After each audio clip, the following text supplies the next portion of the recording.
Subscribe now and press the bell icon. Never miss an update.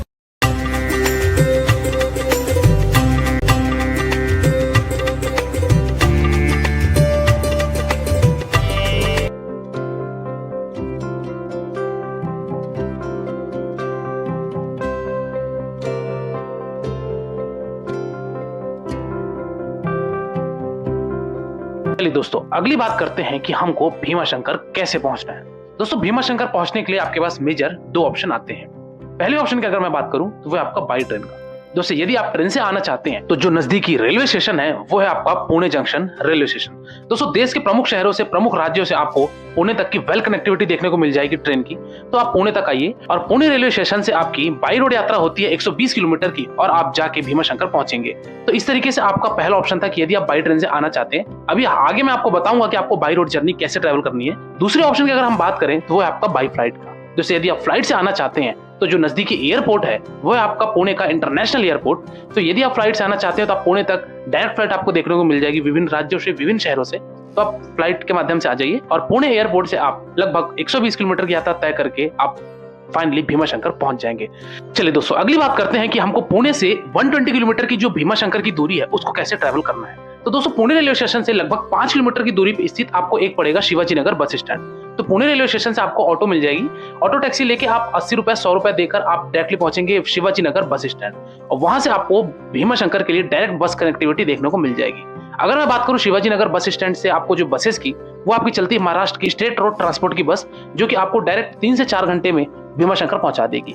Shivaji Nagar bus stand में दोस्तों आपको 14 number या 15 number platform से आपको बस मिलेगी। सुबह से लेकर शाम तक की आपको बस देखने को मिल जाएगी। तो अगर आप मॉर्निंग में अपना प्लान बनाते हैं तो ज्यादा बेहतर होगा। भीमाशंकर जब दोस्तों आप जाएंगे तो आपको आधा रास्ता प्लेन मिलेगा और आधा रास्ता आपको मिलेगा पहाड़ी रास्ता, लेकिन पहाड़ी उतनी भी ज्यादा पहाड़ी नहीं है। तो आप इस तरीके से अपना बाई रोड यात्रा तय कर सकते हैं। वही अगर मैं बात करूं कि अगर आप प्राइवेट टैक्सी से जाना चाहते हैं तो प्राइवेट टैक्सी के द्वारा भी आप पहुंच सकते हैं, जिसका चार्ज दोस्तों पुणे से लेकर भीमाशंकर आना और जाने का मिला के आप मान के चलिए कि 5 से 6 हजार रुपए लगता है और आप फाइनली सेम डे में रिटर्न हो सकते हैं यदि आप प्राइवेट टैक्सी से जाते हैं। तो बात करते हैं कि हमको भीमाशंकर टेम्पल के आसपास यहाँ पे हमको क्या होटल के एकोमोडेशंस मिलेंगे और हमारा बजट क्या रहेगा। तो दोस्तों, यहाँ पे आपको कुछ लॉज देखने को मिलेंगे, कुछ धर्मशाला देखने को मिलेंगे, जो कि आपको सस्ते और रिजनेबल रेट में मिल जाएंगे। यहाँ पे दोस्तों जो होटल्स की रेट होती है वो लगभग 500 रुपए से स्टार्ट होकर 600 रुपए 700 रुपए होती है। सीजन टाइम में इसका रेट 1000 रुपए भी हो जाता है। तो इस तरीके से आपको यहाँ पे होटल्स के ज्यादा ऑप्शन देखने को नहीं मिलेंगे, लेकिन लिमिटेड जो भी मिलेंगे वो आपको धर्मशाला मिल जाएंगे। वही अगर मैं बात करूँ कि खाने पीने की क्या बंदोबस्त है, तो दोस्तों यहाँ पे आपको शुद्ध शाकाहारी भोजन मिल जाएगा, नाश्ता मिल जाएगा। यहाँ पे आपके बहुत ही रिजनेबल रेट में यहाँ पे आपको ब्रेकफास्ट भी मिल जाएंगे और आपको थाली भी मिल जाएगी। अगर मैं ब्रेकफास्ट की बात करूँ दोस्तों तो आपका 40 से 50 रुपए में भरपेट आप नाश्ता कर लेंगे। वही अगर मैं लंच या डिनर की बात करूँ तो दोस्तों आप मान के चलिए कि 150 रुपए में आप भरपेट अनलिमिटेड थाली ले सकते हैं और अपना भोजन ग्रहण कर सकते हैं। चलिए दोस्तों, अगली बात करते हैं कि अब हमको भोलेनाथ जी के दर्शन करने के लिए कैसे मंदिर प्रांगण तक पहुंचना है। दोस्तों, यहाँ पे आपको 2 ऑप्शन आते हैं। जो आपका बस स्टैंड था, बस स्टैंड से दोस्तों आप यहाँ पे 2 मार्ग से पहुंचेंगे। एक तो आप दोस्तों ये जो देख रहे हैं अभी कंस्ट्रक्शन चल रहा है, ये आपका सीढ़ी वाला मार्ग है, यानी कि स्टेयर वाला मार्ग है। स्टेयर से अगर आप दोस्तों मंदिर तक जाते हैं तो आपको 350 सीढ़ी नीचे उतर के जानी पड़ेगी। लेकिन यदि आप चाहते हैं कि स्टेयर का उपयोग ना करें तो आप ये जहां मैं चल रहा हूं तो यहाँ पे आपको स्लोप रास्ता भी मिलेगा दोस्तों। तो इस स्लोप वाले रास्ते से भी आप जा सकते हैं। लेकिन अगर आप सीढ़ियों से जाएंगे तो आपको 350 सीढ़ी दोस्तों नीचे उतरना पड़ेगा और वापस आने के लिए आपको चढ़ाई मिलेगी। ये वाला जो मार्ग है दोस्तों, ये सीढ़ी वाला मार्ग है। तो जब आप मंदिर की तरफ जाएंगे बस स्टैंड से तो आपको डाउनवर्ड्स स्टेयर्स पड़ेंगे। वही वापसी जब जाएंगे तब आपको अप स्टेयर्स मिलेंगे। लगभग 350 की सीढ़ियाँ यहाँ पे आती हैं। अदरवाइज आप स्लोप के माध्यम से भी आ सकते हो। अदरवाइज आप दूसरे रास्ता जो है यानी कि प्लेन रास्ता स्लोप वाले रास्ते से भी आ सकते हो। तो दोनों ही ऑप्शन आपके पास है। चाहे तो आप स्टेयर वाला ले लीजिए, चाहे तो आप दूसरा ऑप्शन यानी कि स्लोप वाला ले सकते हैं। ओम नमः शिवाय दोस्तों, अभी हम मंदिर प्रेमाइसेस के अंदर जा रहे हैं और देख सकते हैं कि भीड़ यहाँ पे ना मात्र की है, यानी कि बहुत कम भीड़ है। तो अच्छा है कि हमारा दर्शन भी 5 मिनट में हो जाएगा।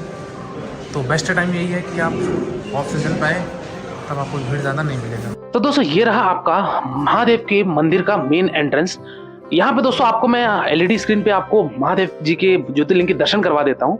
ये देख सकते हैं दोस्तों, यहाँ रहा शिवलिंग, यानी कि हमारे भीमाशंकर ज्योतिर्लिंग का यहाँ पे दर्शन लोग कर रहे हैं। दोस्तों इस मंदिर के अंदर यानी कि डायरेक्टली गर्भगृह में आपको जाकर छूकर दर्शन की यहाँ पे प्रथा है और साथ ही साथ यहाँ पे जल अर्पण भी कर सकते हैं। लेकिन यदि अभी आप जो इसमें देख रहे हैं यहाँ पे दोस्तों ज्योतिर्लिंग पे चांदी की आवरण चढ़ी हुई है यहाँ पे महादेव के ज्योतिर्लिंग के ऊपर। लेकिन अगर आप मॉर्निंग में 5 बजे आते हैं तो दोस्तों ये आपको आवरण भी हटा हुआ मिलेगा और आप डायरेक्ट नेक डाई से आप दर्शन कर सकते हैं हमारे महादेव जी के, क्योंकि सुबह आरती और अभिषेक का समय होता है तो उस टाइम पे भोलेनाथ जी को आवरण या श्रृंगार नहीं किया जाता है।